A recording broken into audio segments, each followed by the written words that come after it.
Meus caros, as broncas na TAP estão aí para lavar e durar. Não só na TAP, também nos aeroportos, e o ministro é o mesmo, é o ministro Pedro Nuno Maserati, que é o novo super cabrita. Bem, eu não sei até se ele é mais super cabrita do que o Manel Pizarro. Entre os dois, um deles é seguramente mais desajeitado ainda que o próprio cabrita, disso não há dúvida rigorosamente nenhuma. Acontece que a TAP vai ter que pagar uma indemnização à empresa locadora de veículos, à qual adjudicou aquela frota de 50 carros, que afinal vamos perceber que não foram 50, foram 79, porque 29 justamente desses carros já tinham sido entregues.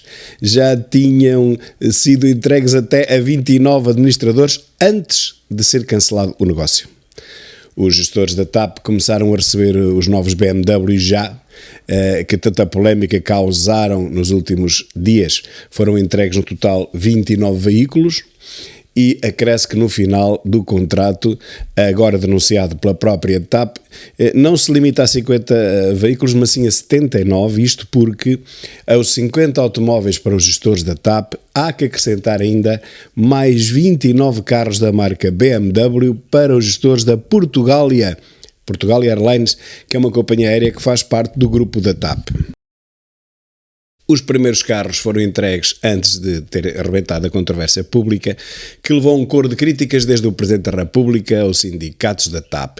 Porém, terão agora que ser devolvidos, uma vez que a TAP cancelou a operação de renovação da frota automóvel. Ora então, o facto da TAP já ter recebido 29 carros vem reforçar a informação que até já se divulgou sábado passado, que a transportadora terá que indemnizar a empresa de gestão de frotas a que foram justamente encomendados as viaturas. Isto porque agora já não se trata apenas de cancelar uma encomenda, mesmo isso teria que ter indemnizações, mas sim, mais do que isso, é devolver carros que até já foram utilizados. Ok? Ora, aí está, meus caros, uma bronca que não tem fim. É que o valor desta indemnização rondará os 500 mil euros, diz o Correio da Manhã. Portanto, o jornal tentou contactar a TAP para obter mais explicações, uma vez que ainda há muitas questões importantes para esclarecer, mas a verdade é que a fonte oficial da companhia declinou comentar, diz que não tem mais nada a dizer, está tudo dito e está tudo comunicado. Recordem também que André Ventura, na sexta-feira, revelou, no final de uma reunião com os ministros das Finanças e dos Assuntos Parlamentares, sobre a política orçamental para o próximo ano, que tudo indica que, a par de um acréscimo de 900 milhões de euros, que nós ainda vamos ter que injetar na TAP, o governo está já em processo de procura de um grande grupo internacional para a venda da TAP. Ou seja, faltam pelo menos quase 1.000 milhões de euros para já, injetar na TAP para já. Recordamos que já lá injetámos 3,2 mil milhões, ficam 4,1 mil milhões dos nossos impostos. Há quem diga que isto pode chegar aos 7 mil milhões, é um novo banco. Nós vamos injetar naquela magnífica companhia, mas pelo menos 4,1 mil milhões, isso é certo. E depois vamos vender a TAP, talvez por 1.000 milhões de euros, na melhor das hipóteses.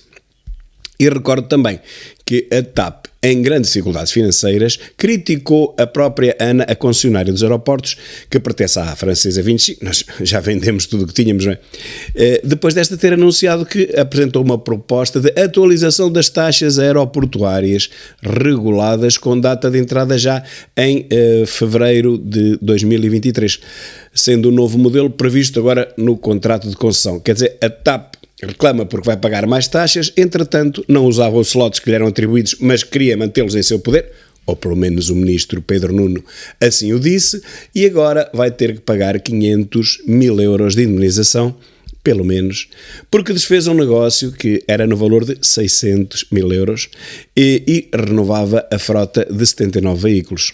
Ora, portanto, ponto da situação é este. O negócio estava feito para a renovação de, pelos vistos, 79 e não 50 veículos. A TAP ia pagar 600 mil euros. Agora, pelos vistos, não renova veículo nenhum, vai ter que pagar durante um ano a extensão do ALD E agora, para já, vai pagar uma indemnização de 500 mil euros, ou seja, vai pagar quase tanto como pagaria pela renovação da sua frota e continua com a frota velha.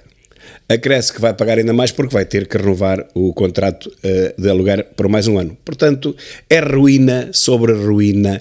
Tudo quanto esta senhora faz é completamente ruinoso. Acima do negócio ruinoso está agora a ter que fazer, forçada, claro, a ter que fazer um negócio ainda mais ruinoso, que é pagar mais ou menos o que pagaria antes, só que em vez de ficar com carros novos, continua com carros velhos. Acham isto normal? Eu não. Rei dos catalisadores em fuga, colhe ciclista e fica em prisão preventiva. Ele circulava num carro roubado e esta é a 9ª vez que é detido desde maio. Realmente, tínhamos acabado de dizer no vídeo de ontem que este rei dos catalisadores tinha sido já detido por 8 vezes e esta foi a 9ª. Vítor Macedo foi levado na sexta-feira a um juiz na sequência do mandato de detenção e ficou em liberdade. Fiz um vídeo sobre isso. Passadas menos de 24 horas, voltou a ser detido pela PSP, depois de ter atropelado um ciclista quando fugia às autoridades num carro furtado e em contramão na estrada da Circunvalação no Porto. Circulava na viatura com a namorada. Foram os 2 detidos e levados pela polícia. O rei dos catalisadores foi presente ontem a um juiz e ficou finalmente em prisão preventiva. Já foi encaminhado para a prisão de Custóias. Esta é a 9ª detenção desde maio e é a primeira vez que fica com uma medida privativa da liberdade. Nas anteriores situações, como sabem, foi sempre libertado. O que é que aconteceu? Foi que às primeiras horas da manhã, Vítor Macedo entrou em contramão na estrada da Circunvalação, ao volante de um Opel Corsa, após ter sido interceptado pela PSP.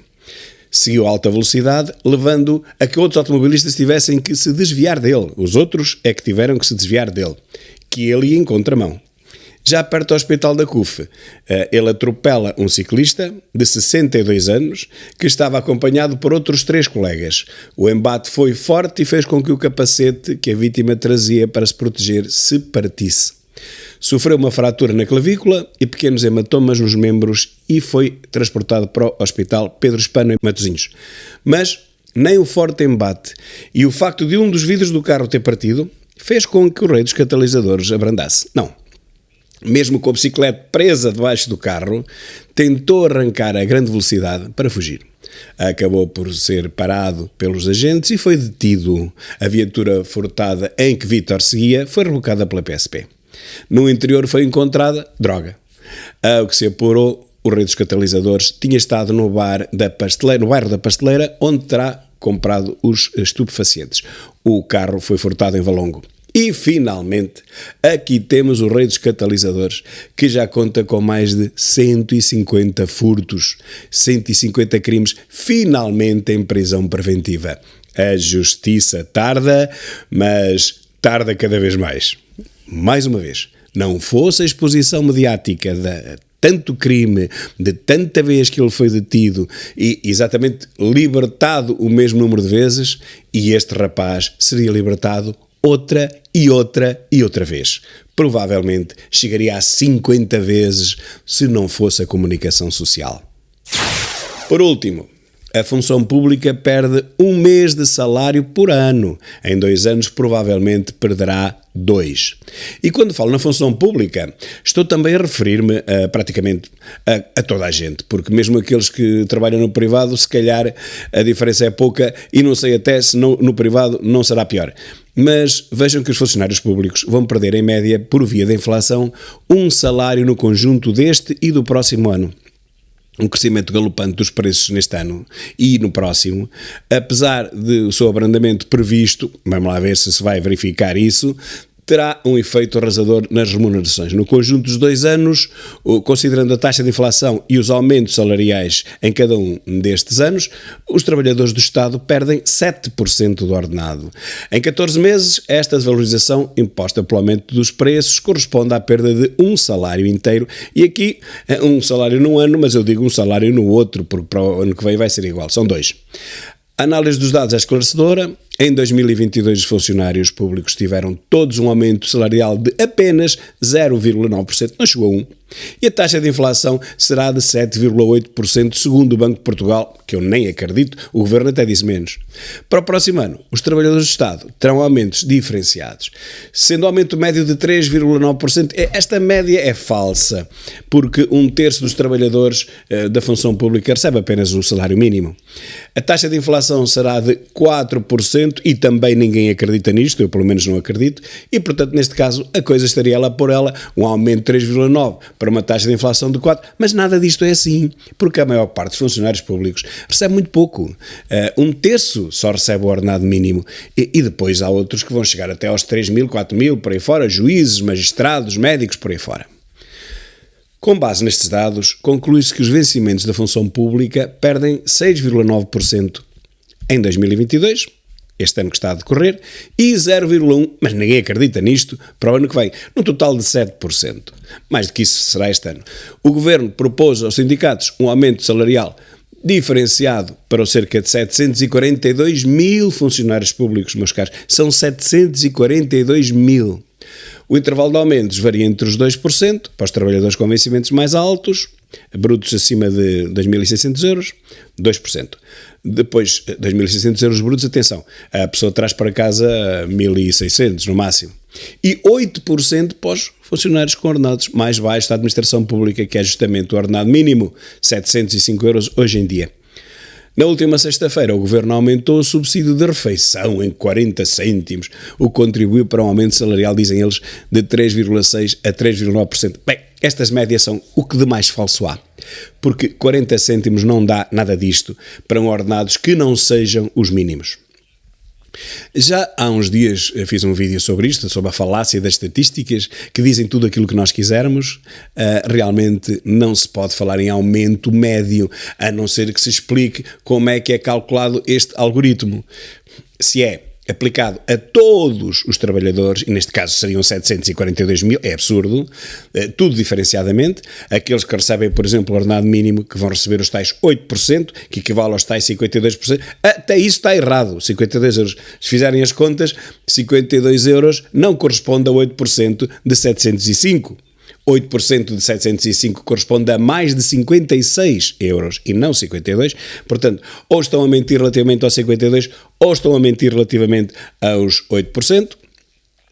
Para quem ganha 2.600 euros brutos, não ganha nada disto, bem entendido. É o vencimento no papel, mas traz para casa talvez 1.600 euros, não é? Esses vão ter um aumento de 2%. Ora, reparem, se a inflação for de apenas 4%, e ninguém acredita nisto, quer isso dizer que este aumento não chega a ser metade da inflação prevista. Portanto, a perda de poder de compra de qualquer funcionário público que traga para casa 1.500, 1.600 euros, a perda é de metade relativamente à inflação. Ou seja, a inflação, se for de 4, nós vamos perder pelo menos 2. Nós, os funcionários públicos, que eu também sou funcionário público quase em fim de carreira, ainda faltam-me 4 anos e pouco de carreira, estou nesse tal grupo, tal escalão do vencimento bruto dos 2.600 e, portanto, só vontade para vos dizer que quem tiver este vencimento bruto não traz para casa mais do que 1.600 euros. Os impostos comem tudo o resto. Ou seja, estamos realmente a falar de vencimentos reais da ordem dos 1.600 euros, 1.600, 1.700, que vão ser aumentados, na realidade, em 2%. O escalão de IRS vai comer logo este aumento ou mais e a inflação fica toda por nossa conta e risco. Nós vamos ter que arranjar a forma de combater a inflação tirando do nosso bolso. Claro, mesmo assim estamos numa situação muito melhor do que aqueles que ganham o ordenado mínimo, é óbvio. E o Governo enche a boca dizendo que quem ganha o ordenado mínimo vai ser aumentado 8%, mas 8% de uma coisa mínima, ridícula, não serve para nada. Portanto, os tais 52 euros que vão dar aos funcionários públicos que ganham o ordenado mínimo não serve para coisíssima nenhuma. A primeira vez que forem ao supermercado, deixam-nos lá logo todos e a partir daí têm que meter do seu próprio bolso. Portanto, 8% para quem ganha 700 e poucos euros não combate de maneira nenhuma, seja que inflação for. Pela simples e clara razão que com 705 euros, meus caros, ninguém, repito, ninguém consegue viver, alugar uma casa, pagar água e luz, alimentação, vestuário e já nem falo em pôr os filhos a estudar. Esqueçam isto. 705 euros é um ordenado indigno, é um ordenado de um escravo. Hoje em dia, ao preço que as coisas estão, ninguém consegue viver com 705 e nem com o dobro de 705 se for sozinho e tiver crianças a seu cargo. Portanto, o que se passa em Portugal é algo de indigno. Mas mais indigna ainda é a forma como o governo tenta mascarar, tenta mentir aos portugueses, dizendo que está a aumentar 8% e, portanto, ficam acima da inflação.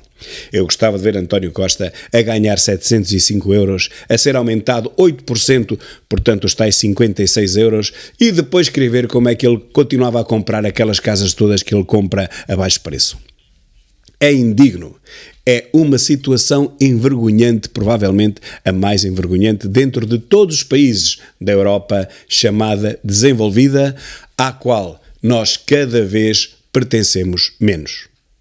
Muito obrigado.